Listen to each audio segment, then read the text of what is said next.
Bonjour, voyons donc pourquoi et pour quelles raisons les propriétaires peuvent vendre ou simplement se débarrasser d'une Ford Focus d'occasion. Sans aucun doute, la voiture s'en est bien sortie, même un peu meilleure que ses camarades de classe à certains égards. Mais, en règle générale, le diable est dans les détails. Par exemple, un utilisateur de l'un des portails sur les voitures écrit « Faible garde au sol de la voiture, j'ai dû la soulever avec des entretoises. Un intérieur exigu pour les personnes de grande taille. Lors du préchauffage du moteur à combustion interne, vous devez surveiller en permanence la charge de la batterie. Une décharge complète peut se produire et il n'y en aura plus assez pour démarrer le moteur. Une personne sur 3 dit à propos du salon qu'il n'y a pas assez d'espace. Les conducteurs de grande taille ne peuvent pas régler confortablement leur siège sans heurter les personnes assises dans la rangée arrière des sièges. Du coup, soit le conducteur est à l'aise, mais les passagers posent leurs genoux sur le dossier, ou vice-versa. De plus, les gens remarquent les petits trous. Pour la version berline, il est de 372 litres, pour la version à ion, il n'est que de 277 litres. La garde au sol suscite également le mécontentement des propriétaires, elle est de 150 mm. Il faut craindre chaque trottoir.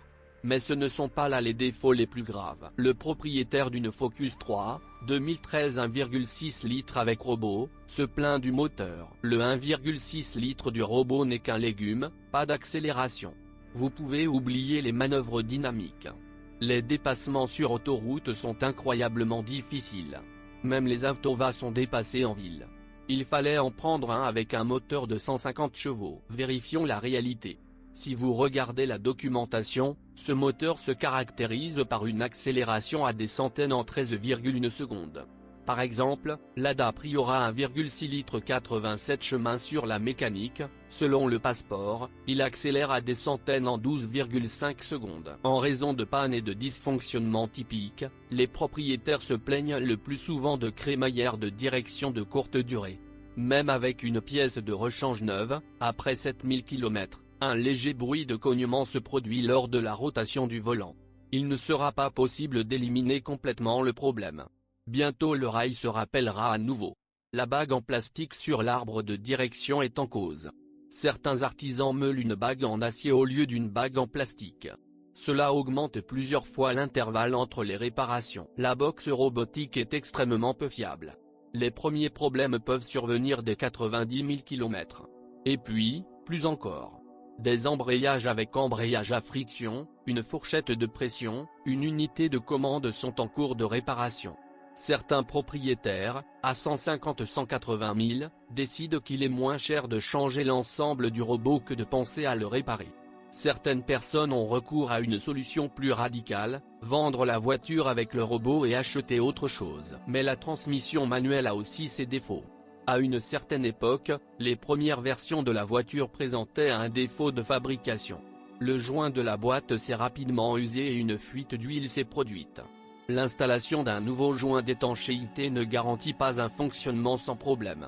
Une fois tous les 10 à 30 000, je devais faire attention à ce moment. Ce problème a été résolu dans les nouvelles versions. Nous ajoutons également des bagues stabilisatrices qui grincent en hiver et un mauvais ajustement des pièces intérieures en plastique lors du montage. Sans intervention extérieure, l'intérieur commence à grincer. Il est important que certaines pièces ne soient disponibles que sur commande et ne soient pas aussi faciles à changer que, par exemple, les éléments de suspension. Malgré tous les inconvénients, la Ford Focus 3 s'est avérée un succès et a pu trouver son acheteur. Une voiture élégante et à la mode qui séduit principalement la jeune génération de passionnés d'automobile. Un design agressif et une excellente maniabilité encouragent les conducteurs à adopter un style de conduite actif. Malheureusement, cela entraîne parfois des conséquences désastreuses sous forme d'amende ou d'accident. Et lors de la vente, les propriétaires n'aiment montrer ni l'un ni l'autre. Peut-être que vous aurez de la chance avec un acheteur inattentif. Il est donc important de vérifier minutieusement la voiture avant de l'acheter.